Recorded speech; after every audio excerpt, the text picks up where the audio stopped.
gosh, look at the crowd. Come this way.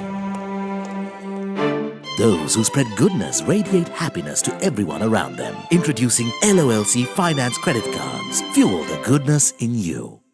Welcome to LMDtv. I'm Ashwini Vethakan, and joining us this week on Talking Business is the Head of Human Resources of the Lion Brewery Ceylon, Surani Amerasinghe. Welcome to the show, Surani. It's good to have you with us. Thank you very much, Ashwini, for having me. Surani, employee well-being has been a hot discussion as of late. To what extent do you believe firms are likely to invest in this area in the post-pandemic era? Okay, so employers may not have any option but to invest in employee well-being post-COVID. Well-being is not limited to physical well-being, but also mental and financial. With projections of the possibility of a post-pandemic boom, getting teams to perform at the optimum while ensuring they are motivated and be able to keep the pace is vital. So I really feel that companies or employers will need to start investing in overall employee well-being. Manufacturing businesses are under constant pressure to balance output, health and safety regulations, and profit. So how has HR evolved to support the organization in this front?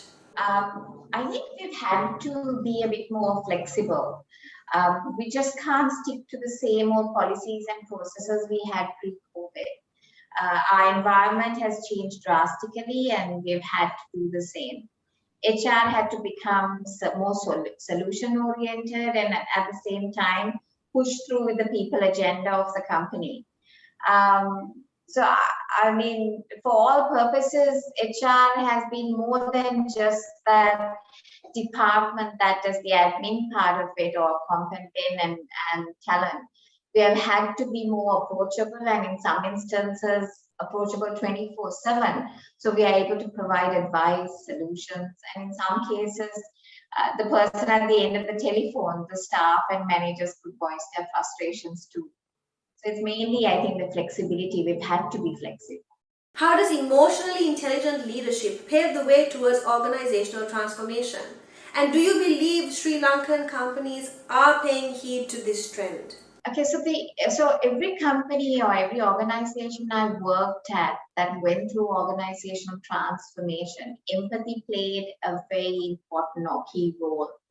Together with communication and adaptability, empathy is vital for leaders to be able to drive organizational transformation.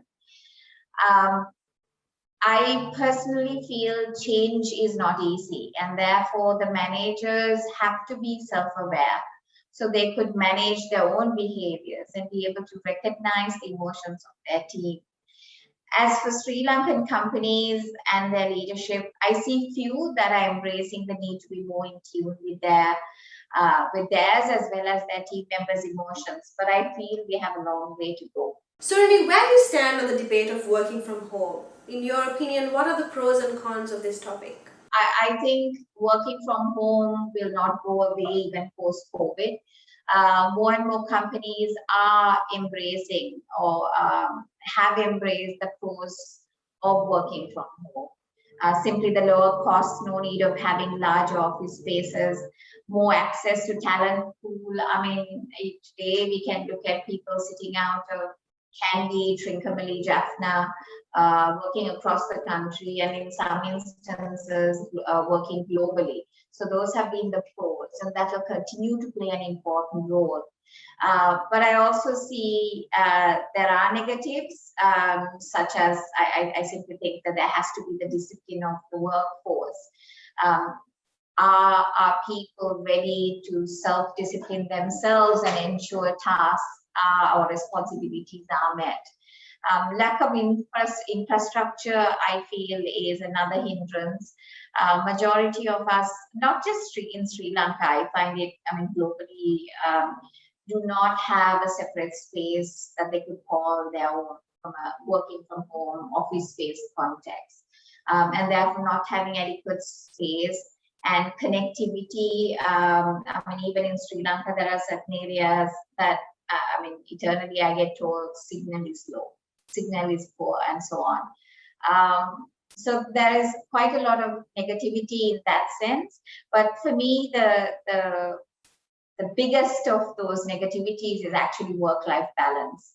I find people do feel that, okay, working from home means it's a 24/7 job.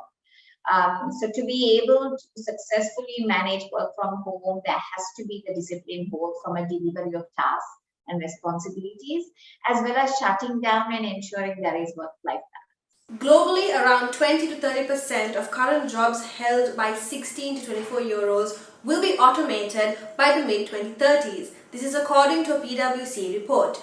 So what initiatives must the government design to groom the talent and enable the country to bridge this skills gap?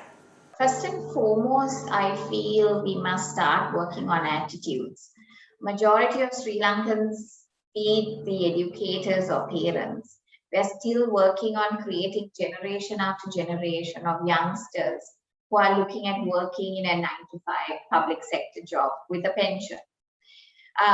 Therefore, we must start as early as primary and secondary school. Curriculum should emphasize on enhancing communication skills, building agility, and provide access into technical streams. I also feel it's vital to expose teachers, educators as a whole to what is happening right around us. Continuous upskilling on their respective subject alone is not adequate, but they have to be made aware of the changing world. They also have to be equipped with the ability to coach, counsel both the students and the parents to provide guidance. So for me, I think it just shouldn't be at university level or technical college level. We really have to go back to the basics. And on that note, we'll be going in for a short break.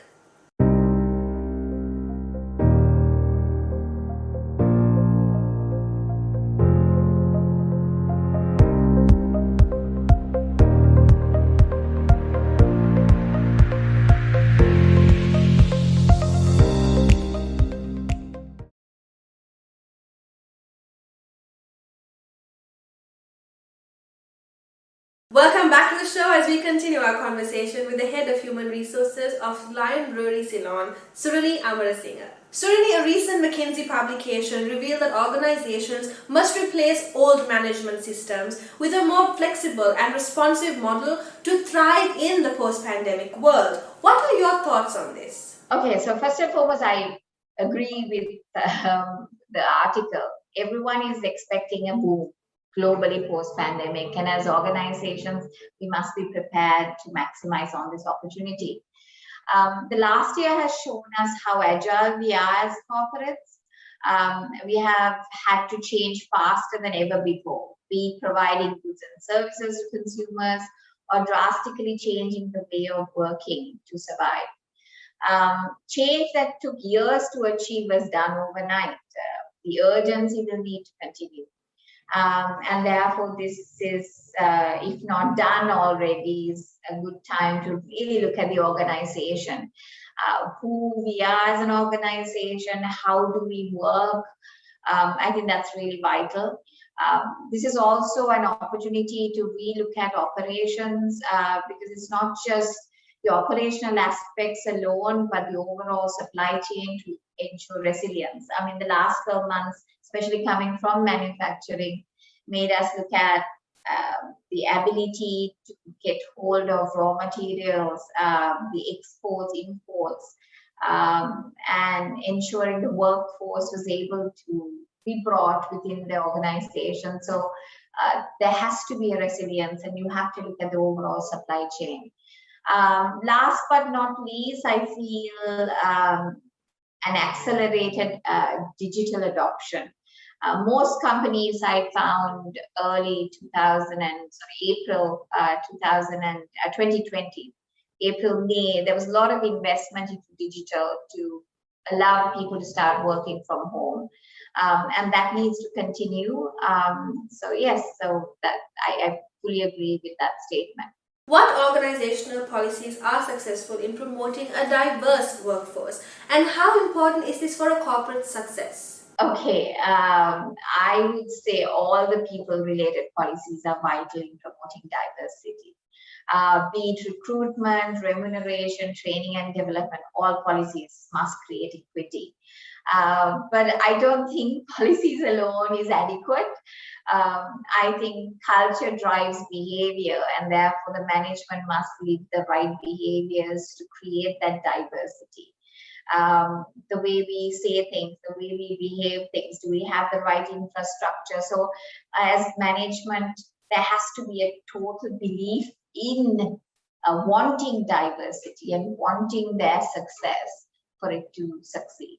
Surani, could you outline how organizations drive a positive workforce, especially in the context of the ongoing pandemic? Okay, this is some of the things that has worked for us. Has it been 100% successful? I'm not too sure as we speak. But I think based on the feedback I've received from our teams, I think that's kind of working. First and foremost, I think a culture of transparency and honesty is important. A lot of people, especially when they heard what was happening right around them with job cuts, there was a lot of insecurity. There was insecurity for their own jobs, their income levels, because companies were slashing salaries and so on, and also worry for their families' health and well-being. So this is a time that we've had to be very, very honest, be able to communicate to the staff. If things were going bad, we had to say, listen guys, we're going through this difficult period, we will get through this, but yes, it is a difficult period. So I think the staff had to, our teams had to feel, yes, the management is telling us things rather than hiding. So transparency and honesty. It's cliche, but it's communicate, communicate, communicate. And I just don't mean where the management comes up with, you know, the WhatsApp messages, the emails, and the Zoom, Microsoft town halls, but also two-way. There has to be opportunities for the team members to speak, communicate, raise their concerns, and at the same time, us as an organization continuously communicating. The third that is really, really important, I think the biggest impact to the current crisis is a social impact. People do spend a good 8 to 10 hours actually with colleagues rather than even at home. Sometimes you end up spending more time at work than at home. And that has also played a very important part in day-to-day life, so that to be able to meet, to be able to talk, and so on.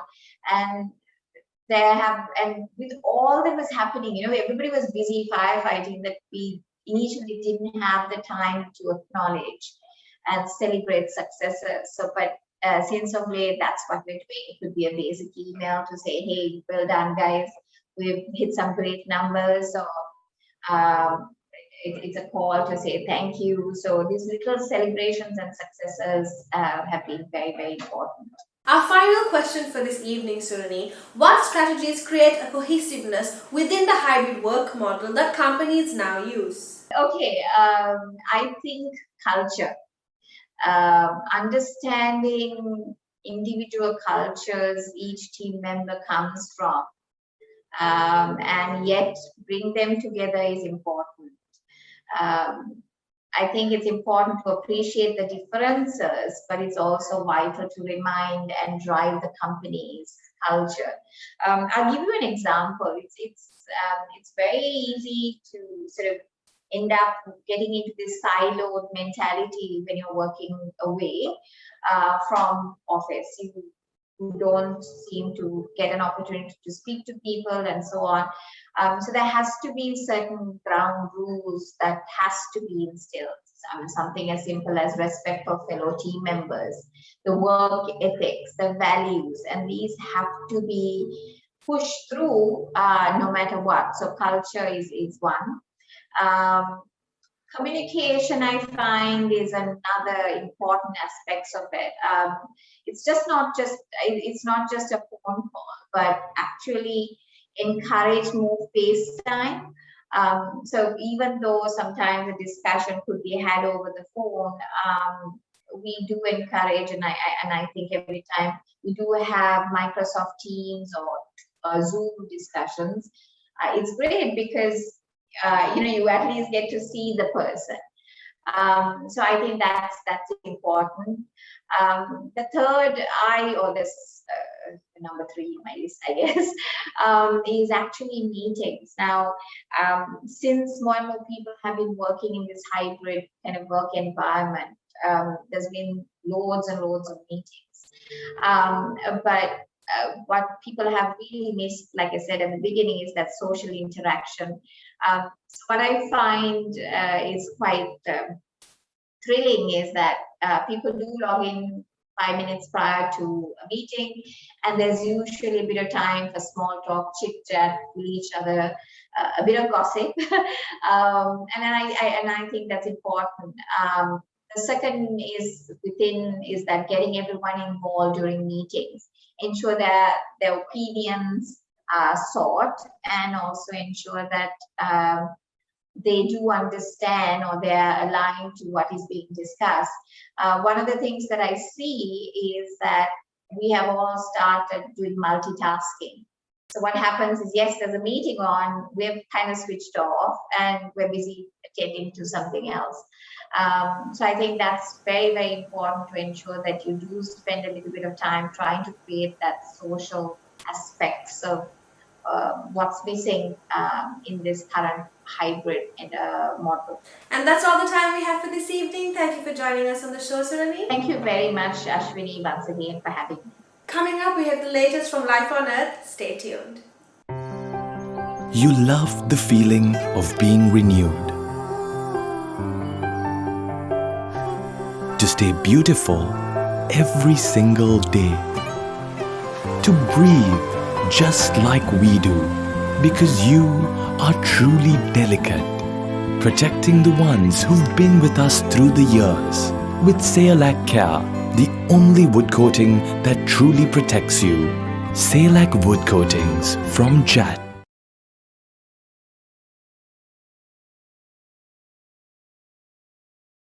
Welcome back to the show, and here's the latest from Life on Earth. The willingness of employees to work abroad has declined over the years. According to the Decoding Global Talent On-Site and Virtual report published by Boston Consulting Group and the Network, about half of the global respondents say that the idea appeals to them, down from the 57.1% in 2018.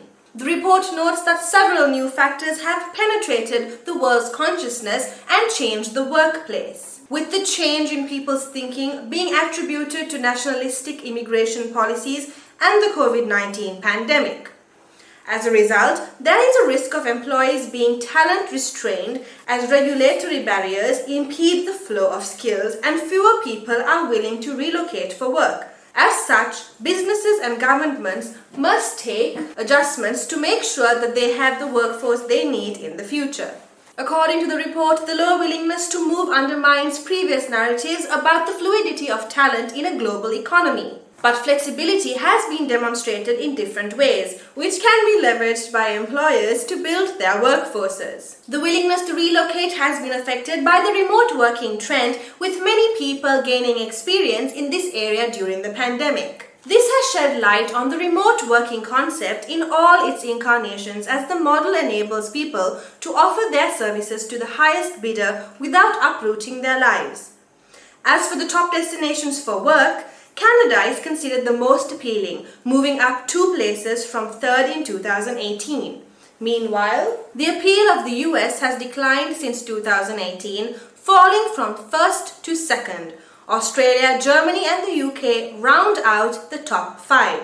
In the 2014 iteration of the survey, 63.8% share of respondents were working abroad or willing to move abroad for work. Between then and the most recent survey, the willingness to relocate has declined by 13.4%. Meanwhile, 56.9% of those polled would work remotely for employers with no physical presence in their countries. Furthermore, 71% of respondents with digital or analytical backgrounds are willing to work for companies that are not physically present in their countries, while 67% of those with IT and technology backgrounds say they're willing to do so. In terms of qualifications, 62% of people surveyed who have at least master's degrees are willing to work for companies with no physical presence in their countries, When it comes to the most appealing destinations, a quarter of those consulted cite the US as the most appealing for international remote employment, while 24% say Canada is the most appealing to move to for work. And that's all we have for this week. Don't forget to subscribe to our YouTube channel and follow us on Facebook and Twitter. Thank you for watching and stay safe.